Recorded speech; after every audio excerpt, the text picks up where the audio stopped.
ఆదిలాబాద్ జిల్లా కేంద్రంలోని ఓ private function హాల్లో లబ్ధిదారులకు కళ్యాణ లక్ష్మి షాదీ ముబారక్ చెక్కులను ఎమ్మెల్యే జోగు రామన్న పంపిణీ చేశారు. నియోజకవర్గ పరిధిలోని 128 మందికి షాదీ ముబారక్, 68 మందికి కళ్యాణ లక్ష్మి చెక్కులను ఆర్డీఓ రమేష్ రాథోడ్, మావల ఎంఆర్ఓ వనజారెడ్డితో కలిసి అందజేశారు. తెలంగాణ రాష్ట్రంలో కొనసాగుతున్న సంక్షేమ పథకాలు, అభివృద్ధి కార్యక్రమాలు దేశంలో మరెక్కడా అమలు కావడం లేదని అన్నారు. టీఆర్ఎస్ నుండి బీఆర్ఎస్ గా పేరు మారినప్పటికీ సిద్ధాంతాలు మాత్రం మారలేదని అన్నారు.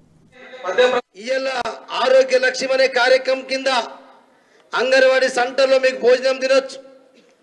అట్లనే ఈరోజు మరి ఇలా పిల్లలు బడికి వెళ్ళిన తర్వాత మీరందరూ కూడా రెసిడెన్షియల్ స్కూల్లో 5వ తరగతి నుంచి డిగ్రీ వరకు 1 లక్ష నుంచి 1,25,000 రూపాయలు నీ బిడ్డ కొరకు, నీ కొడుకు కొరకు, నీ మనమని కొరకు, నీ మనమరాల కొరకు కేసీఆర్ గారి ప్రభుత్వం